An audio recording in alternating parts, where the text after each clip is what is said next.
Another day you'll be revising sections B and C with Rosemary Gosling, but today we're just doing section A.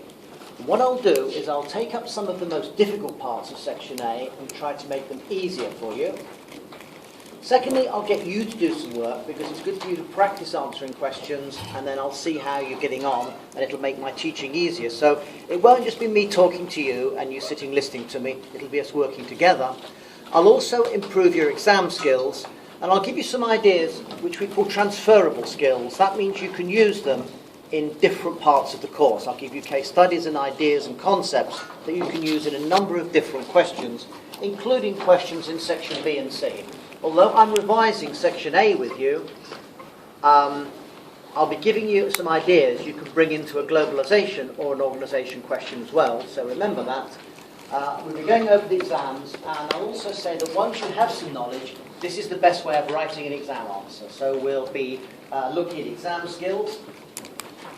Also, there's no point in me just talking to you for 6.5 hours because you'll get very bored in all that time. So I'll talk to you in short bursts because otherwise students just lose interest after a few minutes. So we'll have lots of quick little lectures. I'll get you to do some work, and I'll also give you lots of breaks to rest your mind and talk to your friend, and also use your handphones and your iPhones and your pads, whatever. I know these are very, very important things to students. My recommendation is don't use it when I'm teaching because it won't help you. You'll probably learn more today with me than you will have for the rest of the year, so make sure you really use this day and you come out of here much more confident in passing this exam and doing well. So, you know, it's up to you how you do it, but work with me and I will help you improve your grade. The thing about sociology is even if you get a very low grade in your mock, you're getting 5% or 10% or 15%, you've still got the time to improve that. Because sociology is learning some thinking skills, and once you've got these thinking skills, then you're able to answer most of the questions. You don't have to learn a lot in sociology. So don't be too disappointed if you get a very, very bad grade in your mock exam, or you couldn't take the mock exam. Basically, you can still pull yourself up and get through this exam, and I'm here to help you. Okay, have a look please at the first question on page 7, just to get us thinking about this. Try and give me some definition of what we understand by sociology, and have a look at some of the questions below.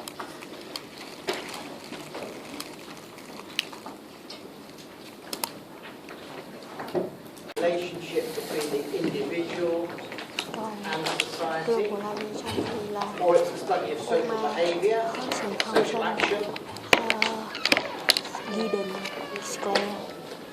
All of these things are definitions. Sociology is what we call a social science. It's trying to explain why we behave and why we think as we do. And the key idea behind sociology is you can't understand people's behaviour without also looking at the societies in which they live. We can't just understand our behaviour in terms of biology or our personality. We've also got to look at the relationship between individuals and the social context in which we live. So the key idea behind sociology is making a link between why we behave in the way we do and the societies in which we live. That's the key point of sociology. And all the ideas that you'll be learning from sociology and the theories you have to understand, all in their different ways, looking at this relationship between individuals and society.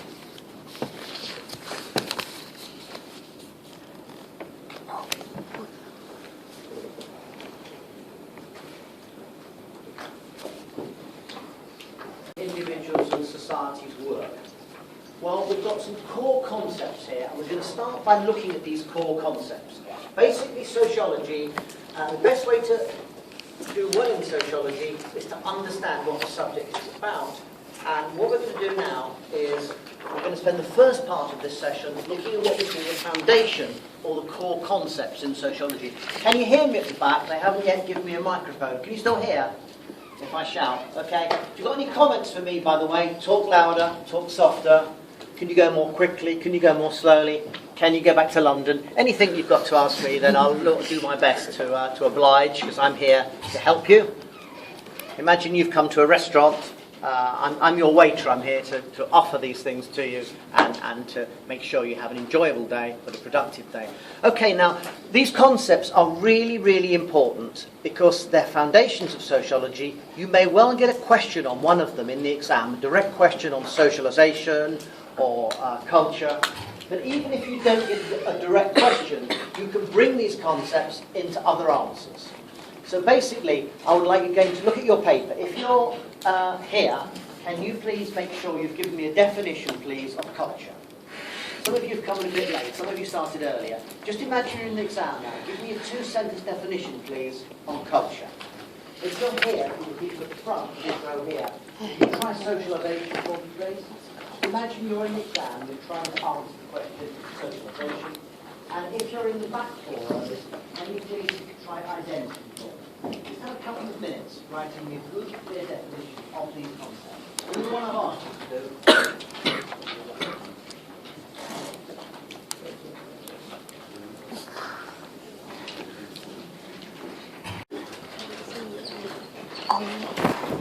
Now, the best way to understand... Sorry? And you mentioned this. Yeah, first of all, I'd like this plugged in. Okay, culture is the rules of a game. In any social situation we find ourselves in, there are rules, ways we are expected to behave. Like I'm expected to teach you, you're expected to listen, we're supposed to be polite when we meet strangers. And a good way of looking at culture is imagine a game of football. The players can make choices about what they do with the ball, but there are rules. They can't carry the ball, they can't hit the opponents, they have to keep the ball in the field of play. So in any situation we find ourselves in, whether you're in your family, with your friends, in college, at work, there are rules, ways in which we are expected to behave. And this is the best way of understanding culture as a set of rules. And we can break these these rules into two parts. There are norms, which are regular patterns of behaviour, and there are values. So culture consists of patterns of behaviour, getting up, dressing, going to work, going to college.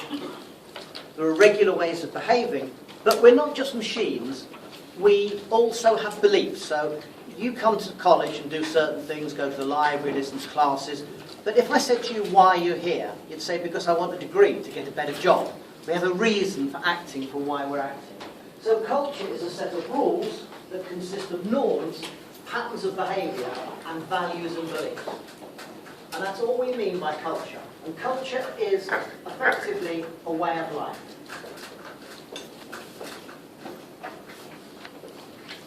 Culture is a way of life that a society has, an organisation has, and even a family and a group of friends have their own culture.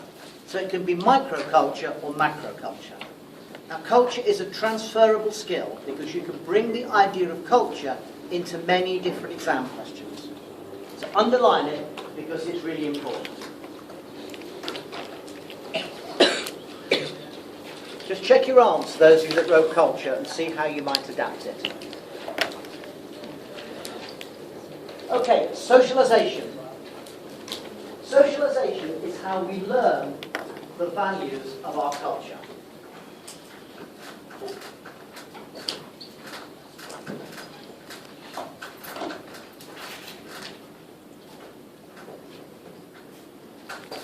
The key word about socialisation. Sorry? We'll do it off here, yeah? Yeah. I'll leave. I just need the mic. Yeah. Great.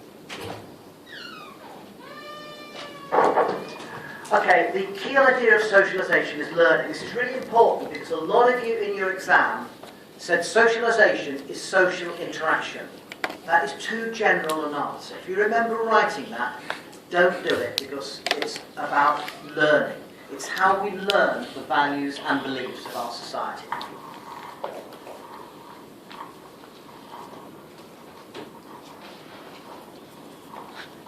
That's the key word here. And there are certain parts of society that transmit these values. The family, for example, is an important institution of socialisation because our parents teach us language and behaviour.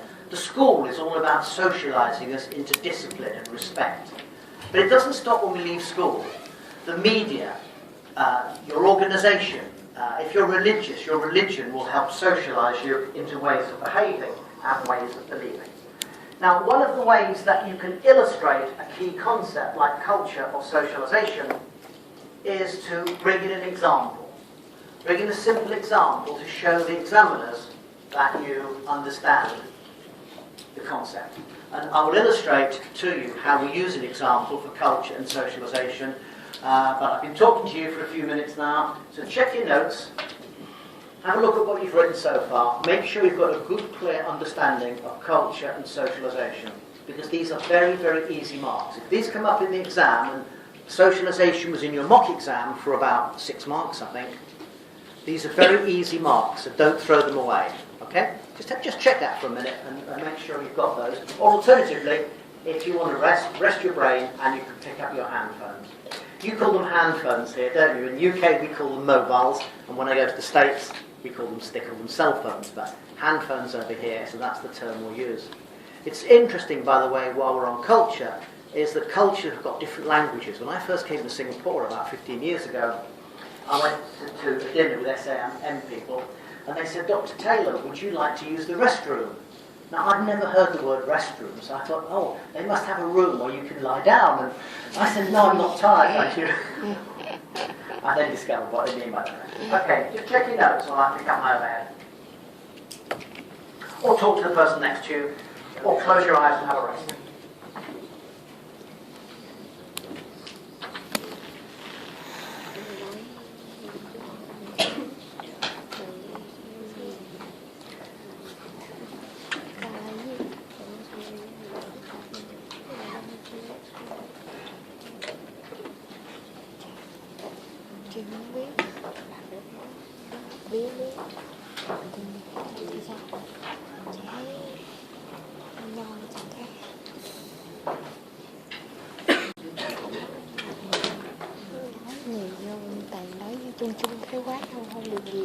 Don't write the words on the overhead down. They're not for learning for exam, but when your paper goes to London to be marked, whether it's in sociology or any other subject, what the markers are looking for is knowledge of the subject. And if you haven't read the guide in your teacher's notes, then really, it's like a footballer who can't run. You can't even start.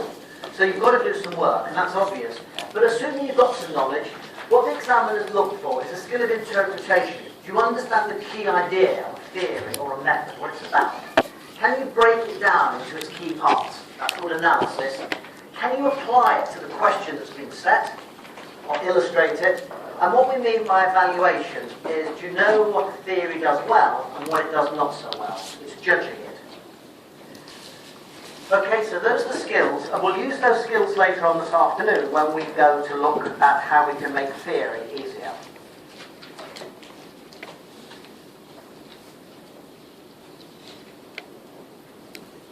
What we're trying to do as sociologists is explain the regularity of social life, and we're trying to explain why it changes. So as sociologists who are interested in the regularity and patterns of social life, this is called a sociological problem. It's how societies work and how they change. The problem we've got as a sociologist is what we're studying in societies is like a moving picture. It's changing from day to day. So the society you're growing up in Singapore or wherever you come from, Indonesia, is very different from how it was for your parents and grandparents. It's changing, it's moving. So we need to develop ideas in sociology that help us describe that change. And globalisation is a good example to use, because you'll have to write an exam question on globalisation. Globalisation doesn't describe a static picture, it describes a moving picture of how the societies of the world are coming into closer contact with each other through mass communication, through the movement of populations. So globalisation describes a moving picture, and lots of the ideas we look at in sociology are describing change. So if you look, for example, at the Football World Cup, it's an example of a global event, because half the world will be watching the Football World Cup in about 3 months' time. It's a process of change. And sociologists are interested in the relationship between this order and how we behave as individuals. So one of the questions you had in your mock exam, you could answer a question on a sociological problem. And lots of students said a social problem is something like poverty or crime. That's the wrong answer. That's a social problem. So in very simple terms, a social problem is what people think is wrong with society. There's too much crime. There's too much immigration. There's too much inequality. People have got different views about what's wrong with society. Now, sociologists are interested in social problems, but their interest is much wider. In simple terms, the sociologist is not just interested in what's going wrong, we're more interested in how the patterns work generally, how societies work and change. So if you get sent a question in your real exam, what's the sociological problem, this is how you do it. A sociological problem is about how societies work and change. It's about the regularity of social life, how it changes, and the relationship between individuals and societies. Say it one more time. A sociological problem is about how societies work. Sociologists look at the regularity of social life, how this changes, and the relationship between individuals and society. So it's order, change, individual, society. That's how you answer that question. One more time. A social problem is about things people feel is going wrong. But a sociological problem has a much wider focus, how societies work. You look at the order, the regularity of social life, how this order changes, and the relationship between the individual and society. That will give you a perfect answer for a sociological problem, and it will give you 6 marks. And if you don't like writing long essays about globalisation and Durkheim and organisations, you've got to pick up all the easy marks you can for these easy questions. You see, sociology is a much easier subject than the subject guide and the teachers make it seem. So it's not that difficult, is it? Okay. Right, now we were talking about culture and socialisation, which is why I always start. Culture and socialisation, which I ask you to look at, are some ideas the sociologist uses to explain this relationship between the individual and society. As we've said, culture, as I said earlier on, is the rules of the game, it's patterns of behaviour, it's values. The culture is a way of life of a society or a social group. Socialisation is learning. Socialisation is how we learn the values and rules of society. And a key idea that sociology uses here is the idea of social scripts or social roles. Role and script is a key idea in sociology. The basic idea here is that when you go to see a film or you go to see a play on the stage, you know that the actors have learned lines, they've learned what to do to make the play or the film work. But sociologists say that in some ways real life is the same. We're all of us at any time in our life playing a role. We're doing it now. I'm playing a teacher role, trying to interest you in sociology and help you, and you're playing a student role, listening to me, taking notes. But when you go out of this classroom, have lunch or go home, you'll play a different role. You'll play friend, girlfriend, boyfriend, son, daughter. You might have a job, some of you, and you'll play a different role then. Okay? And I'll play a different role this evening. Trust me, I don't go through my entire life talking about sociology and culture and I become human at 6:30, well, as close as I can get. Okay? So we play roles. Now, the final thing to get across to you here is one of the best ways to understand these general concepts, and more important, to show the examiners you understand, is to give a nice, simple example. An example shows you're taking the idea and you're applying it to real life. So when you get set a question on culture, sociological problem, socialisation, always bring in a short example to show how it works in the real world. And this is what I'm going to do now with you. And I'm going to look at gender scripts. I said we play scripts as people in society. Well, we play gender scripts. In all societies that I've been to a lot, there are clear differences between the typical behaviour of girls and guys. If I said to you, I was out last night with 3 colleagues and they were complaining and talking about people behind their back and things, and you'd know they were girls, wouldn't you? You'd just know straight away I was out with 3 women. If I said I was out with 3 people last night and we talked about the football and what cars we've got and we didn't talk about our emotions at all, you'd know I was out with 3 guys, wouldn't you? Why are we so different? I watched a very sad film recently, and when the lights came on, I'm not joking, every girl or woman was just dabbing her eyes. She was really moved by this love story that went wrong.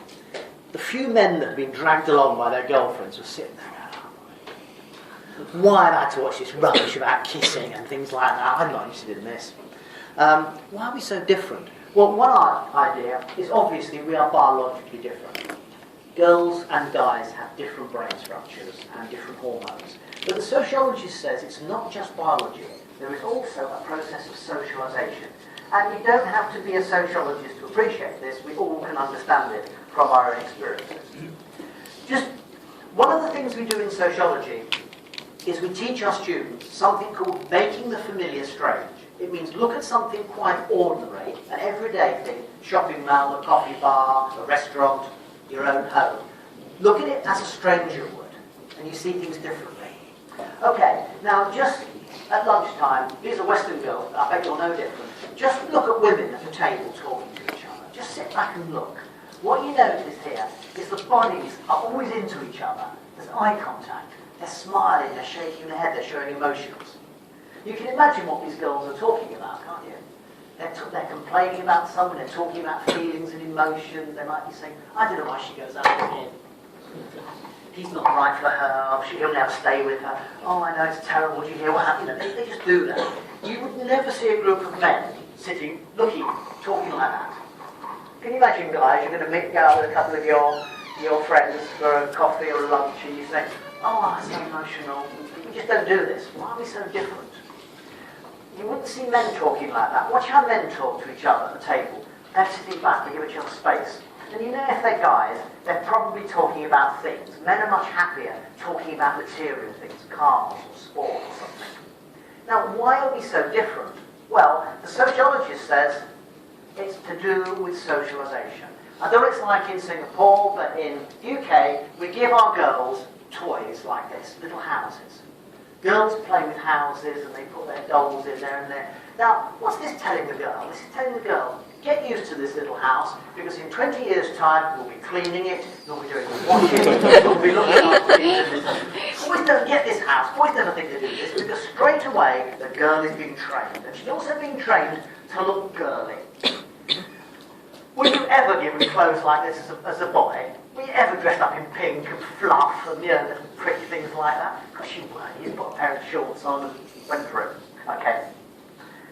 Boys are given toys like this. Machines, things. Because when you grow up, you'll be dealing with machines and things and technology. But it's not just the family. The school treats girls and boys differently. But so does the mass media. Again, pick up any magazine and just flick through it and look at the images of girls. Pretty, vulnerable, slim. Look at that girl's body language. Look at his body language. Very different, isn't it? We learn these images. You learn as a boy, don't show emotions, don't cry, be tough, be strong, you're a man. This is why men have such problems with emotions. They can't talk to other people about their emotions, because from a very early age, it's not being masculine. Whereas girls are given free rein, they're allowed to cry and express feelings, which is why girls find it much easier to talk to each other. Now, these things come from society. You know, basically, the idea here then is that girls don't just become women, and boys don't just become men. There is a socialization process. Girls learn to be women, and boys learn to be men. So it's so basically, the idea of gender can be used brilliantly to illustrate socialization. We are socialized into masculine roles and feminine roles. These roles are not nearly as strong as they were when your parents were young or when I was young, but they're still very powerful. But there's another key idea here that we need to understand, because this is a harder idea, and you can use gender for a different question. Now, one of the hardest questions students get in the early questions, and which they do really badly, is the idea of social construction. It seems a very difficult idea, but it's actually very easy. Social construction. What do we mean by that? That does seem a hard idea. Well, the key to answering a good question on social construction, if the examiners choose to set you one, is you start off with culture. You know what culture is. Culture is a set of rules. Yeah? A set of rules about how we should behave. And we're socialised into these cultural rules.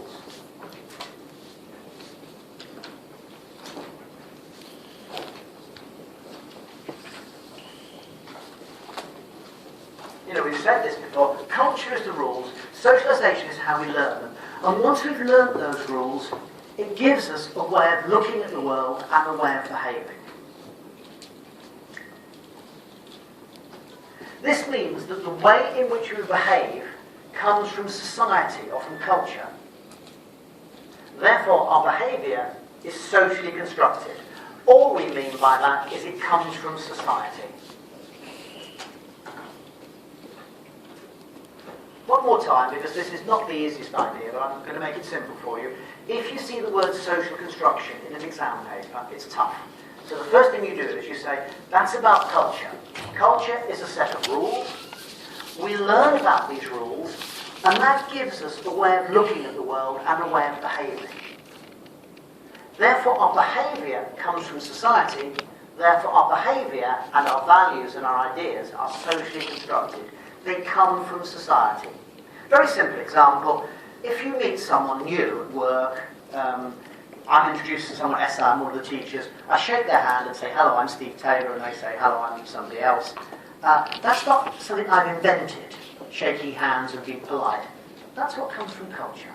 The culture says, when you meet somebody new, this is what you do. Now in England, we love dogs. I don't love dogs personally, but every other family's got a dog and they pat it, look after the dog and things. So if I said to my friends, come round for dinner, I've got dog and chips on the menu. They say, dog, I'm not eating dog. That's a horrible thing for you to do. You killed a dog. But if I was a Korean man, Koreans love dogs. So inviting my friends for dog and chips will be seen as perfectly normal. In other words, culture teaches British people, you don't kill dogs for dinner. But if I was living in Korea, it's perfectly okay to eat dog.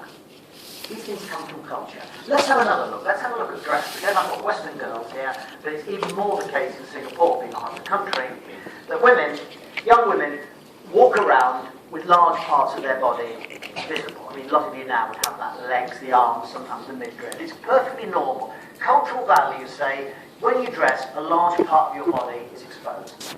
But if you girls were growing up in Afghanistan or another Islamic country, you would dress like that.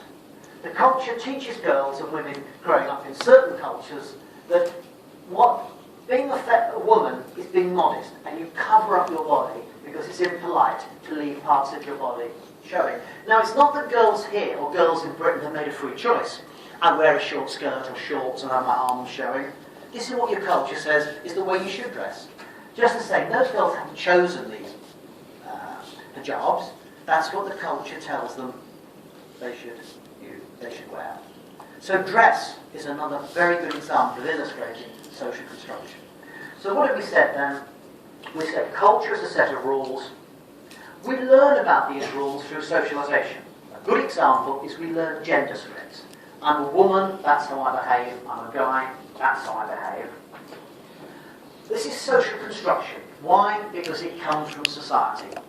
Another good example of social construction is dress. Different cultures dress differently. This is because the culture has taught them this is how you dress in our culture. That's all we mean by social construction.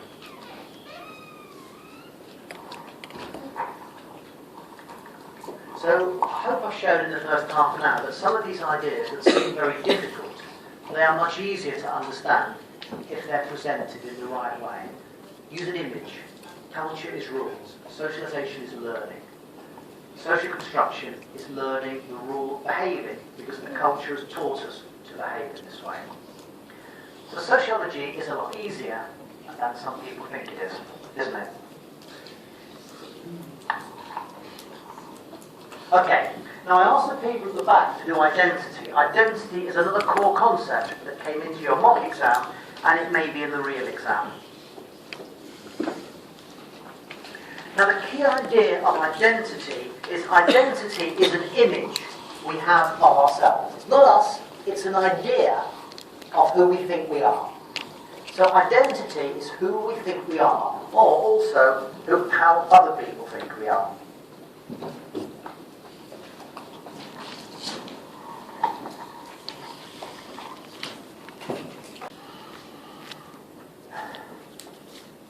We've just made, some of you might have seen some video films that we've made. I work for a company that makes education videos, some of which are sociology. You might have seen some of them. But we've just made 3 short videos on sociological problems, culture and identity. What is sociology? Very short 5-minute clips. That's all you need to see for a video. I've given them to all your tutors, whether it's Adrian or Pontifer or the other 2 tutors, and they either would have shown them to you or will show them to you soon, and they will help you understand these difficult concepts.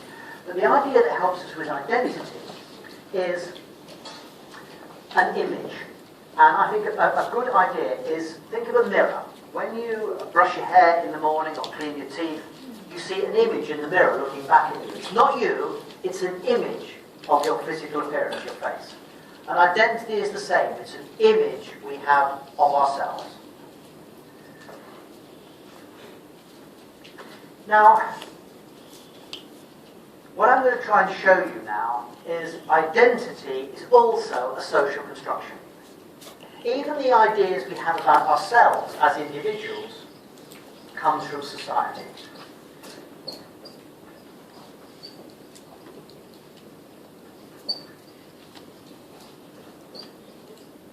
And the final part of this introductory session will be looking at identity as a social construction.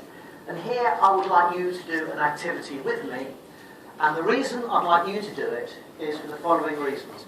If the teacher tells the student something, they may remember it. But if you can get an idea across with a visual image, or a game, or an activity, in other words, you find out for yourself, you will remember it and understand it better. So I've told you that identity, that's your view of yourself, is socially constructed. It comes from society. What I'm going to do now is try to prove it to you, so we find out ourselves that your identities come from society. So could you pick up your handout, please? And we're here on page 7 still. And can you very, very quickly describe yourself in 10 words? You might say, I'm girl, Singaporean, happy, fun-loving, outgoing, sporty. But do it quickly. One of the reasons students fail sociology is because they don't know any sociology, but the second reason they fail is they don't write enough. You've got to get in the practice of writing very quickly. 10 words, you've got, put your phone down, just write, do what I'm saying. You've got an identity crisis, and you must go to a counsellor because you don't know who you are. I wouldn't do anything I wouldn't ask you to do anything that I won't do myself, so I'll make a list for me as well. You should make it your list. It might be what you do, what your family's like, your religion, your job. There could be things about you personally. That you're happy, outgoing, fun-loving.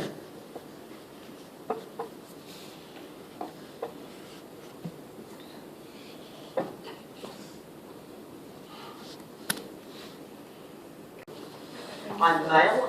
You probably see that. I'm a bit girly and feminine, but I'm actually a male, honestly. I'm British, you probably know. I'm a sociologist. I'm very famous in the UK. A lot of people know me. I go to a bar or restaurant, people say I've seen you on the television, on the videos. You're not sure about this, are you? You just saying that. Or is he really famous? Well, I will show you. There is a UK amongst you a Steve Taylor fan club, which is very big now.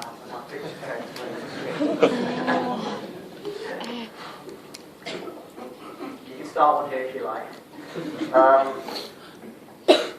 I'm very intelligent. You probably just spotted that in the first 20 minutes. I'm very athletic. Again, you can see this absolutely lean physique. No weight at all. I was quite a good footballer when I was young. This absolutely lethal, panther-like frame is just. Again, you can see this yourself. I'm obviously very, very good looking. And, this would be a problem for me being so clever and athletic and good looking, but I try to live with it as best I can. This is obviously rubbish, isn't it? This is wishful thinking on my part. I think these three are true.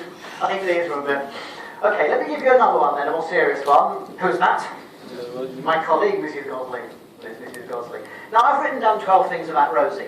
Rosie is a woman. She's not director anymore. This was a year or two ago. She's now got another job. But she's a teacher, she's a mother, she's now a grandmother. She's very emotional. When you have Rosie teaching you and you don't know it, she'll get very upset, trust me. I won't, I don't mind. She will. She's intelligent, she's very powerful. There's Rosie's view and there's the wrong view. People say, Steve, why do you always agree with Mrs. Gosling straight away? Because it saves time. And she's very kind, she will help you as much as she can. Now, you'd have written a list something like that, I guess. You'd have written different things, obviously. But some of the things you would have written would have been things like you're Singaporean, you're Vietnamese, you're a student, you might write down you're a wife, you're a mother. But some of the things would be about you as a person, what you believe in, what you're like. And I imagine nearly all of your lists will have this division. And this will help us, because sociologists argue that our identity comes from two places. First of all, we have what we call a social identity. And what we mean by that is our identity comes from our membership of social groups or categories. So, you might have written down your nationality, something you share with millions of other people, or your religion, or the fact you're a student. So part of our identity comes from the fact that we're members of social groups or social categories. So you might have written about your age or your gender. So age, gender, nationality, the roles we play, family relationships, they're all part of our social identity. Part of who we are comes from society. And as I've said earlier on in the talk, we're given here these social scripts. If you're a woman, a Singaporean, Vietnamese, a student, a wife, a mother, you'll be given a script to play. This is who you are. You're Vietnamese, you're somebody's mother, somebody's wife, you're somebody's student, somebody's sister. You're young, you're middle-aged, whatever. But we're more than just members of social groups. We're also individuals. So the bit over here is individuals. And this we call a personal identity. So part of our identity comes from our membership of social groups. But we also have what sociologists call personal identities. That means things that are unique to us, things about who we are. Now, where does personal identity come from? Is that different? Do we make personal identity up? Do you think we can just invent who we are? It's not quite as simple as that. Sociologists argue that our personal identity also comes from society.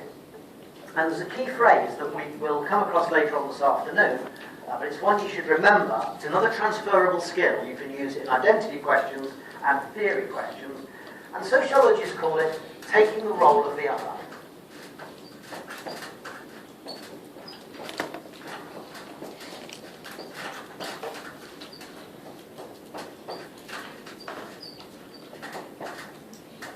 Now, all we mean by that phrase is, in society, we are able, through language, to see ourselves as we believe other people see us. That's all we mean by taking the role of the other. We can see ourselves as we think other people see us. And another key phrase here, which is why I use the mirror, is sociologists talk about the looking glass self.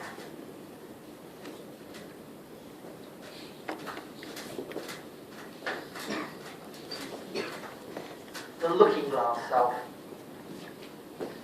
All we mean by that is other people reflect back to us an image of who we are. Other people are reflecting back things about ourselves. Let me give you a couple of examples just to get this important point across.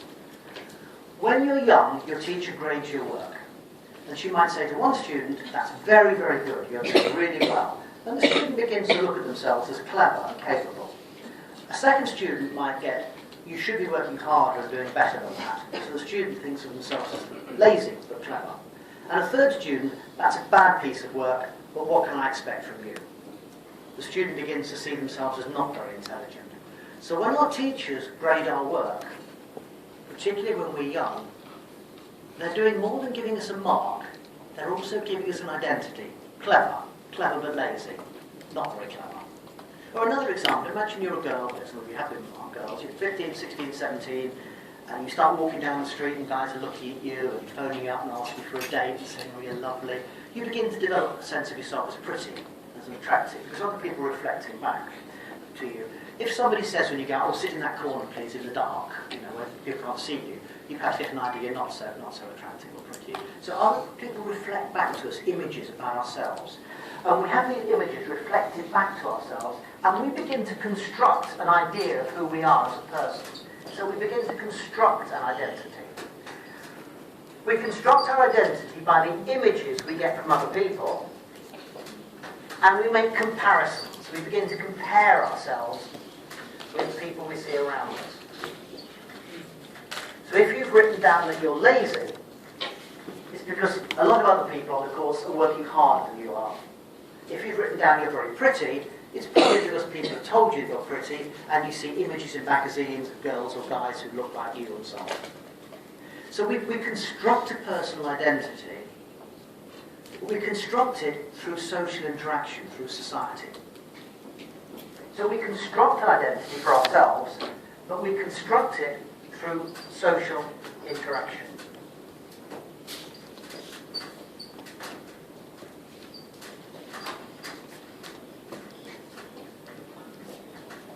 Okay? That's how it works. So what we've said here is that identity is an image of who we are as an individual man or woman. And what I've tried to show you with this list is the idea you have about who you are as a person can only come from society.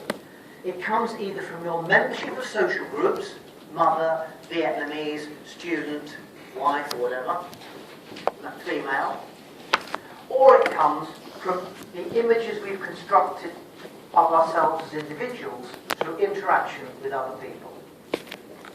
In other words, society tells us who we are. So even the most individual thing about you, your identity, can only come from society. Have a look at your list again, please, and do two things for me. First of all, distinguish the personal from the social. Just check that you can see which is part of your social identity and which is part of your personal identity. And secondly, can you find one thing in your list that isn't social, that doesn't come from society, from social interaction or from your membership of social groups? And the third thing is make a note in case your tutor forgets. Say, can you show me the video, please? It's a 5-minute video clip, so you haven't got to sit for an hour of just rubbish, like on the virtual learning environment or something. You've got a 5-minute clip that will help you understand identity. So I'm sure Adrian and Pontipa and the other tutors will do that if they haven't done it already. Okay?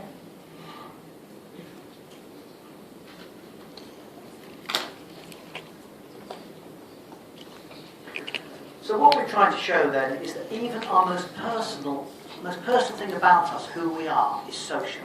This is what makes sociology such an interesting subject, because it really says, if you want to understand yourself and the people around you, you have to understand the social context in which you live. So it's a really, really interesting, fun subject. And it's a bit of a shame the subject guide and some of the lessons make it seem a bit dull, because it's not. It really is fascinating. And much more interesting than economics. Although economists would say differently. Okay, I've been talking to you for another half an hour. I'm going to give you a break now. It's not a coffee break, so please stay in the room if you can. But just check your notes, talk to the person next to you, so you can understand that. Rest your brain. And now, girls, you can pick up your phones for at least a few minutes and message away as much as you like.